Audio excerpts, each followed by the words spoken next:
The DJI Mini 5 Pro is here, and it's about to shake up the drone market in a way we haven't seen in years. Let's be real. The ultralight drone category has become crowded. From budget flyers to semi-pro machines, the skies are full. But DJI has always led the pack, and with the Mini 5 Pro, they're aiming not just to lead but to leap ahead. This isn't just a drone refresh, it's a bold new direction. So why does the Mini 5 Pro matter? First, it's under 250 grams. That means it avoids a lot of annoying drone regulations in many countries. But don't let the size fool you. This thing is powerful, packed with features that used to be reserved for DJI's more expensive models. What's new this time? Let's start with the camera. The Mini 5 Pro is expected to have a 1-inch CMOS sensor. That's a massive upgrade. Previous models used a 1.3-inch sensor. The bigger sensor means better light capture, sharper images, and more dynamic range. Your shots will look clearer, even at sunset or in low light. Creators will love this, because that sensor unlocks raw photo capture and D-Log video support. If you're into color grading or cinematic storytelling, that's a game changer.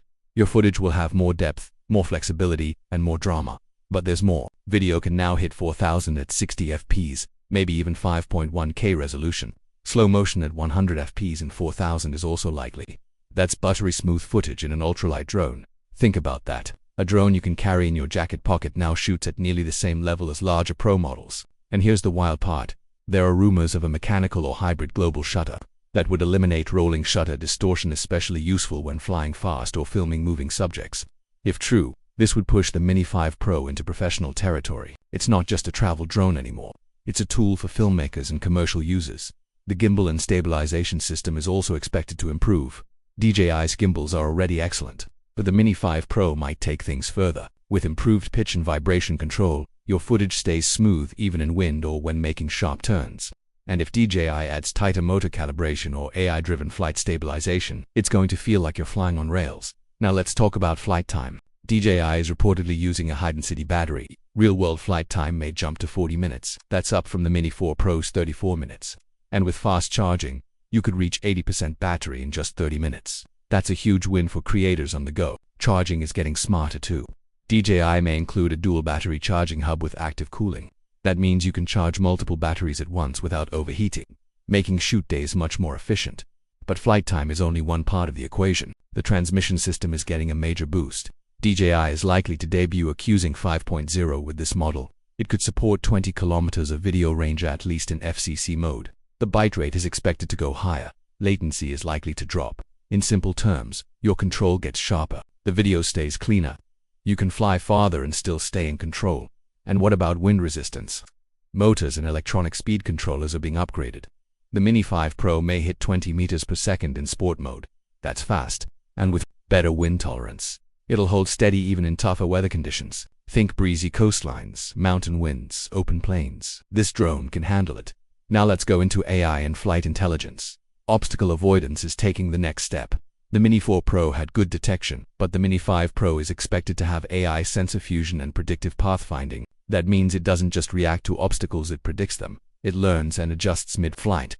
If you're flying through trees or buildings, this could be the difference between a crash and a perfect shot. Waypoint flying is also smarter now. You can plan routes with better accuracy. Active Track might now support multi-subject tracking, 3D terrain following, and AI-assisted obstacle routing. That's powerful stuff. And if DJI adds voice command support via their app, you could literally talk to your drone. Imagine saying, "Track that car, circle the subject, return home," and it just does it. Now what about the controller? The DJI RC2 Smart Controller is getting an upgrade too. The screen might get brighter and more responsive. Touchscreen support is likely, with haptic feedback to make navigation easier. A faster onboard processor will make the app experience smoother. No more lag, no more crashes, just seamless control. There's even talk of third-party app support. That's right, apps like Lychee Drone Deploy or custom mapping tools could run directly on the RC2. That opens up a whole new world for professionals. And let's not forget accessories. A new ND filter kit is coming, optimized for wide-angle shooting. That'll help with exposure control in bright environments. A rugged carry case will be part of the package, and there might be a modular lighting kit for night shooting or low-light conditions. These small extras make a big difference when you're out in the field. And drone goggles. The Mini 5 Pro may now support DJI Goggles 3.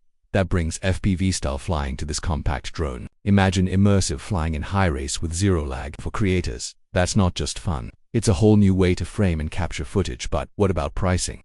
Here's where it gets interesting. The base model is expected to start at around $799 to $999. If you want to fly more combo, you're likely looking at $1,399.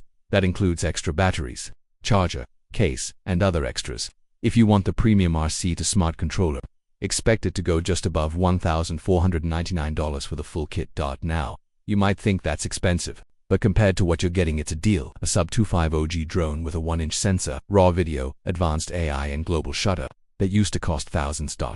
And yes, firmware plays a role. Some of the more advanced features like global shutter, voice control, and AI flight planning might be locked behind firmware updates. That's something DJI has done before, but most users will get the basics out of the box, with the option to unlock more down the road. Now let's talk design. DJI might be using carbon fiber or reinforced polymers in the new airframe that makes the Mini 5 Pro stronger, more durable, and better in weather. It may be able to handle light rain and gusty winds. At the same time, it stays within that magic sub-250 grams weight class. The arms will likely be collapsible, with better locking mechanisms.